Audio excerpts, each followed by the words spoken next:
নিশিরাতের ডাক, আড়িয়াল খাঁর অভিশপ্ত চর।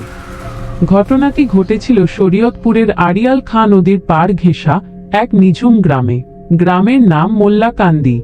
সেখানে একটি পুরনো পরিত্যক্ত জমিদার বাড়ি ছিল, যা স্থানীয়দের কাছে রক্তচোষা কুঠি নামে পরিচিত। লোকমুখে শোনা যায়, ব্রিটিশ আমলে নীলকর সাহেবরা সেখানে অবাধ্য কৃষকদের ওপর অকথ্য নির্যাতন করত। তাদের অতৃপ্ত আত্মা নাকি আজও সেই কুঠির চারধারে ঘুরে বেড়ায়। 2023 সালের শীতকাল। ঢাকা থেকে 4 বন্ধু আবির, সজল, ফাহিম আর তন্ময় গিয়েছিল সেই গ্রামে আবিরের দাদুর বাড়িতে।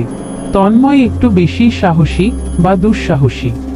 সে প্রস্তাব দিল অমাবস্যার রাতে তারা সেই পরিত্যক্ত নীলকুঠিতে আড্ডা দেবে। গ্রামের বয়োজ্যেষ্ঠরা তাদের বারবার সতর্ক করেছিলেন।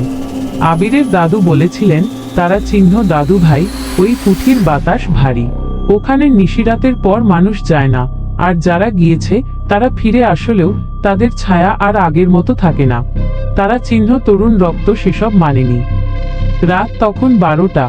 4 বন্ধু টর্চ আর ক্যামেরা নিয়ে রওনা হলো কুঠির দিকে। কুঠির সামনে আসতেই এক অদ্ভুত গুমোট গন্ধ তাদের নাকে এল। পচা মাংস আর পুরনো ভেজা মাটির মিশ্রণ। চারপাশ নিস্তব্ধ, এমনকি ঝিঁঝি পোকার ডাকও সেখানে শোনা যাচ্ছিল না। তন্ময় ক্যামেরা অন করে লাইভ করা শুরু করলো। কুঠির দোতলায় ওঠার সময় কাঠের সিঁড়িগুলো ক্যাঁচক্যাঁচ শব্দে কেঁপে উঠছিল।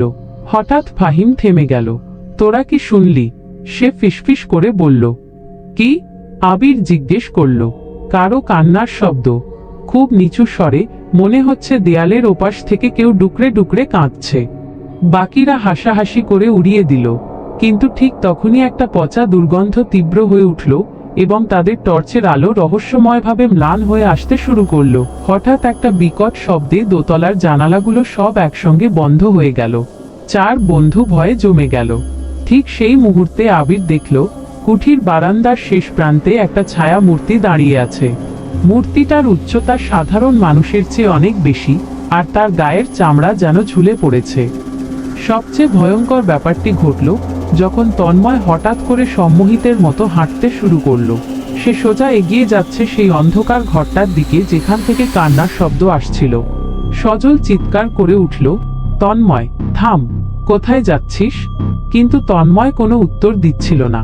তার চোখ দুটো ছিল সম্পূর্ণ সাদা, মণিহীন।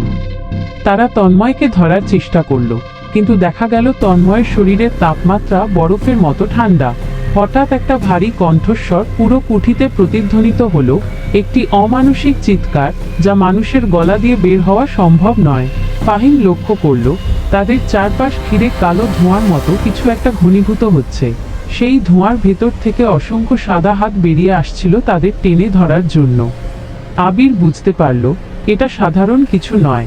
সে পকেট থেকে তার দাদুর দেওয়া একটি ছোট দোয়া পড়া কবচ বের করলো। যেই না সে দোয়া পড়া শুরু করলো, পুরো কুঠি যেন কেঁপে উঠল। সেই বিকট মূর্তিটি আর্তনাদ করে উঠল। সেই সুযোগে তারা তন্ময়কে টেনে হিঁচড়ে কুঠির বাইরে নিয়ে এল। পেছনে তাকিয়ে দেখল, কুঠির দোতলার জানালায় সেই ছায়া মূর্তিটি দাঁড়িয়ে তাদের দিকে তাকিয়ে আছে। তার চোখ দুটো আগুনের গোলার মতো জ্বলছে। পরদিন সকালে তন্ময়ের জ্ঞান ফিরল, কিন্তু সে আগের রাতে কি হয়েছিল তার কিছুই মনে করতে পারল না। তবে তার ঘাড়ের কাছে 3টি লম্বা নখের গভীর আঁচড় ছিল, যা কোনো পশুর নয় বলেই মনে হচ্ছিল। আজও গ্রামের মানুষ বলে, সেই নীলকুঠির আশেপাশে রাতে কেউ গেলে আজও নাকি সেই কান্নার শব্দ শোনা যায়। আর যারা বেশি গভীরে যায় তারা নিজেদের অজান্তেই সেই অভিশপ্ত ডাক শুনতে পায়, যা তাদের মৃত্যুর দিকে টেনে নিয়ে যায়।